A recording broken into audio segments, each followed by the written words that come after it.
আসসালামু আলাইকুম, কেমন আছেন আপনারা সবাই? সামনে কোরবানি ঈদ, এই জন্য কিছু মশলা করার প্রয়োজন মনে করলাম। সেজন্য সকাল সকাল আমার হাজব্যান্ডকে বাজারে পাঠিয়ে কিছু মশলা আনিয়ে নিলাম। যদিও আমার ফ্রিজে মশলা করা আছে, আর মশলা করা থাকতেই আমি নতুন করে আবার মশলা করিয়ে নিই, কারণ আমার মশলা শেষ হয়ে গেলে আমার অশান্তি।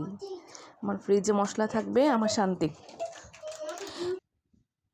এছাড়া কোরবানির জন্য বেশি গরজ দিয়ে কিছু তাজা তাজা মশলা করিয়ে নিলাম।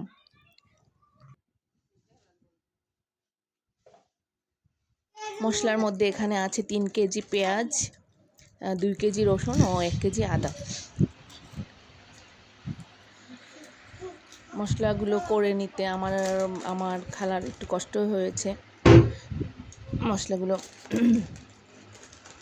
কষ্ট হলেও মশলাগুলো করা হয়েছে, এটাই শান্তি।